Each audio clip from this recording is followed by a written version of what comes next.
Hello students, আজকে আমরা আলোচনা করব একটি প্রদত্ত সরলরেখা থেকে প্রদত্ত বিন্দুর লম্ব দূরত্ব কীভাবে নির্ণয় করতে হয়, অর্থাৎ determination of the perpendicular distance of a given point from a given line. এই একটি প্রদত্ত সরলরেখা দেওয়া আছে। এই সরলরেখা আমি প্রথমে ধরে নিলাম এই সরলরেখার আকারটা হলো এইরকম যে x cos alpha plus Y sine alpha this is equal to p. তোমরা সবাই জানো এই সরলরেখার আকারটা হলো কি নর্মাল ফর্ম বা অভিলম্ব আকার। এইটা যদি চিত্র একটু আঁকা যায় তাহলে ব্যাপারটা হলো এরকম, এইখান থেকে একটা লম্ব সরলরেখা আঁকলাম, এইটা হলো পি ডিস্টেন্স এবং এটা আলফা ডিগ্রি কোণ করে আছে।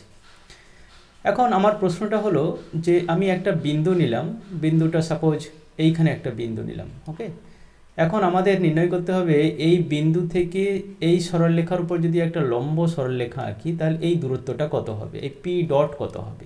তাহলে এইটা ডিটারমিন করার জন্য আমাদের একটা অঙ্কনের প্রয়োজন। অঙ্কনটা হলো এরকম,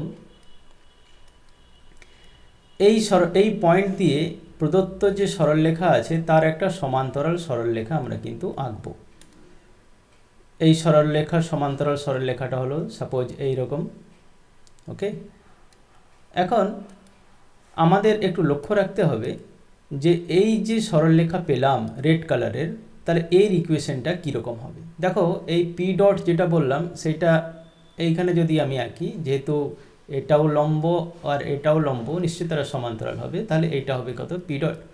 তাহলে এই সরলরেখার সমীকরণটা অ্যাকচুয়ালি হওয়া উচিত এইটা যে x cos alpha plus Y sine alpha this is equal to P plus P dot, okay. কারণ টোটাল ডিস্টেন্সটা পি প্লাস পি ডট, আলফাটা ঠিক এই লম্ব মূল বিন্দু থেকে এই সরলরেখার উপরেই লম্ব আছে, কত ডিস্টেন্সে না পি প্লাস পি ডটে। এখন যে বিন্দুটা আমরা এখানে ধরেছিলাম সেটাকে ধরে নিই x1 y1 বিন্দু। তাহলে এই সরলরেখাটা এই বিন্দুগামী নিশ্চয়ই স্যাটিসফাই করবে। তাহলে কি হবে না x1 cos alpha plus y1 sine alpha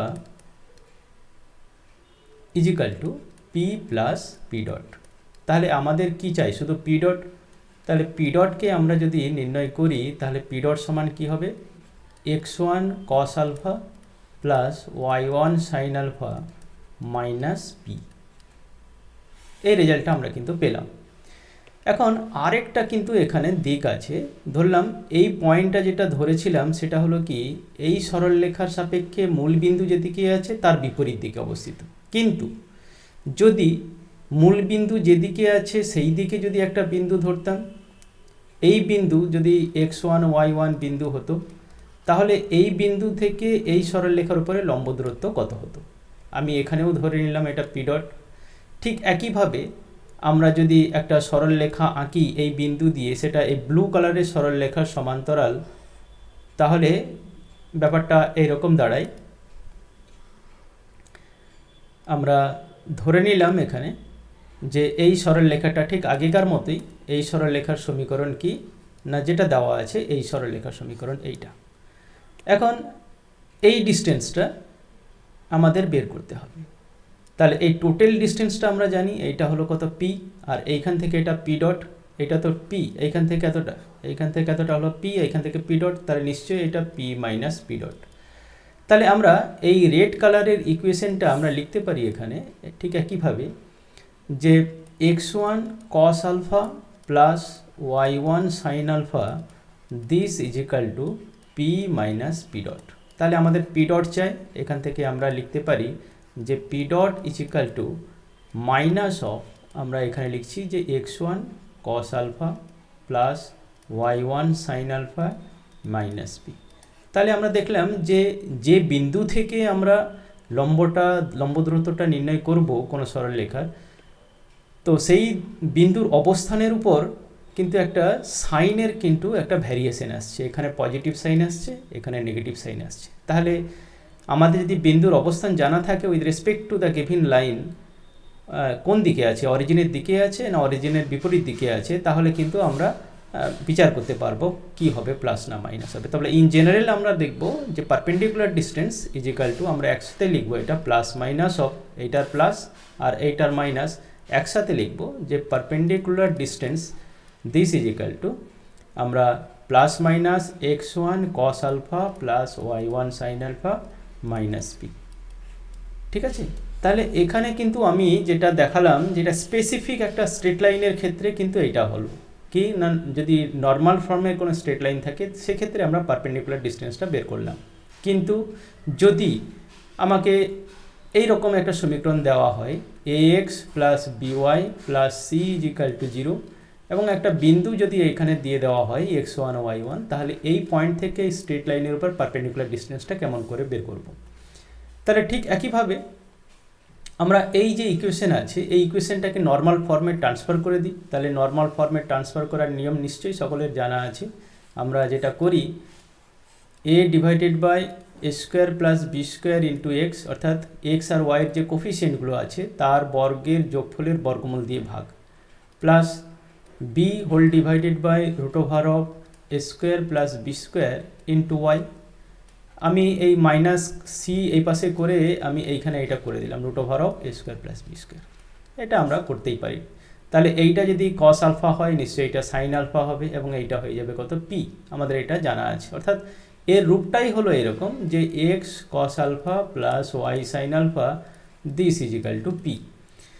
এখন আমরা যদি এই কস আলফার জায়গায় এইটা বসাই, সাইন আলফার জায়গায় যদি এইটা বসাই এবং পি এর জায়গায় যদি এইখানে বসাই, তাহলে কি হয় এই সমীকরণে আমরা একটু দেখি। তাহলে পারপেন্ডিকুলার ডিস্টেন্স আমি শুধু ডি দিয়ে ইন্ডিকেট করছি, d equal to plus minus of, আমরা এখানে x1 আছে, কস আলফার জায়গায় শুধু এই কোয়ান্টিটিটা লিখব।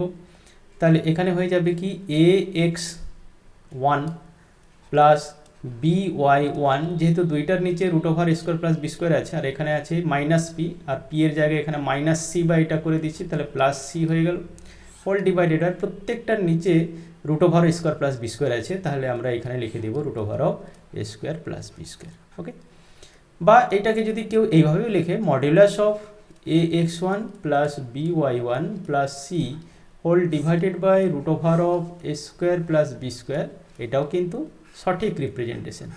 তাহলে আমরা যে ফর্মুলাটা শিখলাম এর কিছু অ্যাপ্লিকেশন করা যাক।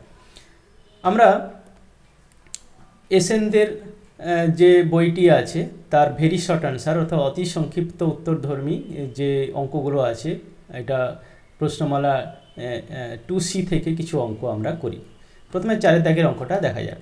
কি দেওয়া আছে না, -2 -3 4 বিন্দু থেকে এই সরলরেখার লম্ব দূরত্ব যদি এইটা হয় তাহলে কে এর কী কী মান হতে পারে।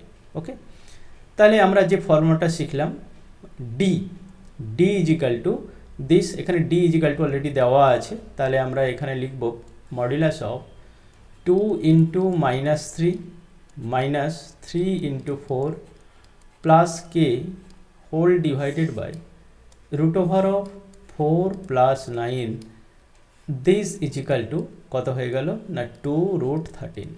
ওকে, ইট ইমপ্লাইজ, আমি মডুলাস সাইনটা তুলে দেব, এখানে প্লাস মাইনাস সাইন দিয়ে দেবো তাহলেও হবে। তাহলে এটা হয়ে গেল -6 -12 plus k this equal to plus minus 2√13, আর এখানকার যে √13 আছে সেটা একটু মাল্টিপ্লাই করে দিচ্ছি √13, this equal to plus minus 2 6।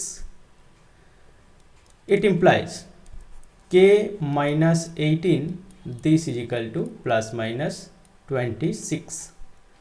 It implies k is equal to plus minus 26 plus 18. তাহলে এখান থেকে যদি আমরা প্লাস সাইনটা নিই তাহলে k এর মান কত হয়ে যাবে 44। যদি নেগেটিভ সাইনটা নিই তাহলে k এর মান কত হয়ে যাবে না -8। তাহলে আমরা উত্তরটা লিখব the required value of k are values of k are k is equal to 44, -8। ওকে, এইটা হবে কিন্তু রাইট অ্যান্সার। চলো আরেকটা অঙ্ক করা যাক। 6 দাগের অঙ্ক, ঠিক একই এক্সারসাইজেরই। কি দেওয়া আছে না, একটি সরলরেখার অক্ষ দুটির উপর ছেদিতাংশ যথাক্রমে a আর b।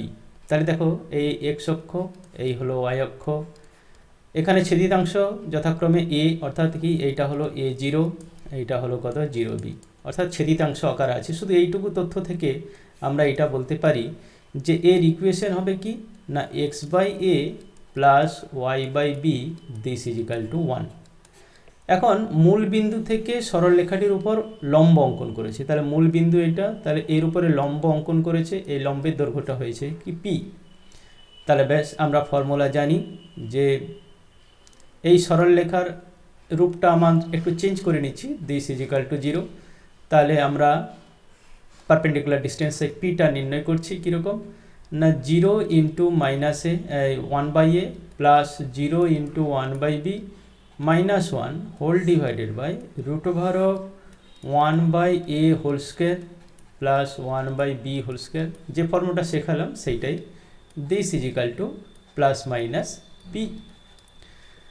এখন আমরা উভয় পক্ষে বর্গ যদি করে দিই তাহলে এখানে -1 আছে, নিশ্চয়ই এটা +1 হয়ে যাবে, আর মডুলাস তো আছে অলরেডি +1 হবেই, তাহলে এইখানে হয়ে যাবে রুট ওভারটা উঠে যাবে 1/a স্কোয়ার হয়ে যাবে প্লাস 1/b স্কোয়ার হয়ে যাবে, আর এখানে হয়ে যাবে শুধু পি স্কোয়ার।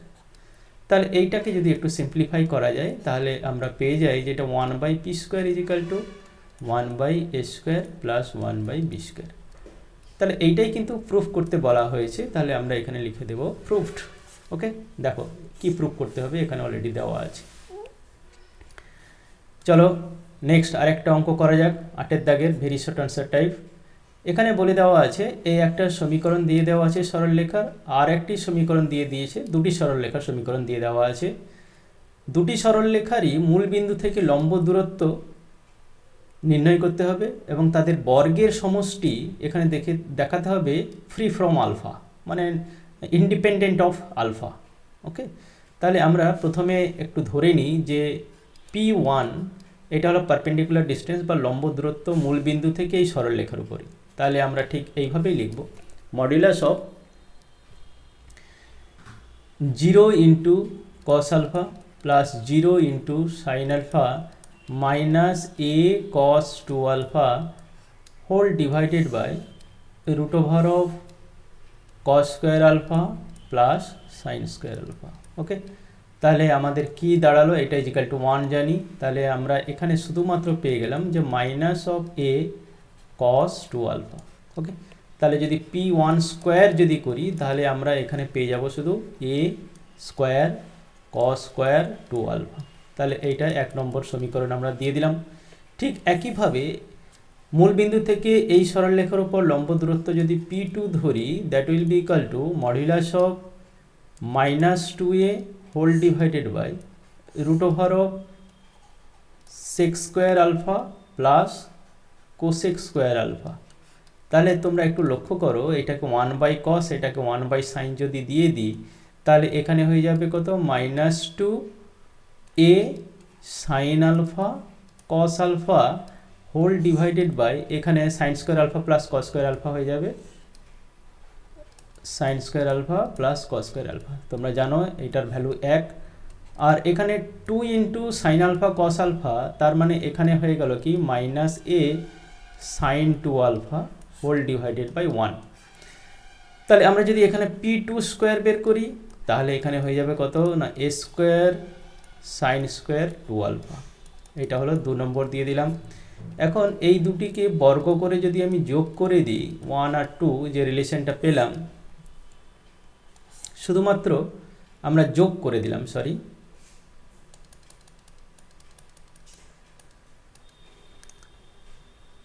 তাহলে 1 নম্বর আর 2 নম্বর সমীকরণকে যেহেতু যোগ করে দিই শুধু আমরা, তাহলে কি হয় না P1 square plus P2 square this is equal to a square, আর এখানে হয়ে যায় cos square 2 alpha plus sine square 2 alpha. তাহলে এটা হয়ে গেল কি a স্কোয়ার। দেখো এই দুটি পারপেন্ডিকুলার ডিস্টেন্স বা লম্ব দূরত্ব মূলবিন্দু থেকে প্রদত্ত দুটি সরলরেখার উপরে বর্গের যোগফল করেছি, এখানে হয়েছে শুধু কি a স্কোয়ার, মানে কনস্ট্যান্ট, এটার মধ্যে কিন্তু আলফা নেই, তাহলে আলফা নিরপেক্ষ, আলফার উপর নির্ভর করে না। ঠিক আছে, তাহলে আমাদের প্রমাণিত হলো। তাহলে আজকে এইটুকু থাক, নেক্সট ক্লাসে বাকি অঙ্কগুলো করা যাবে।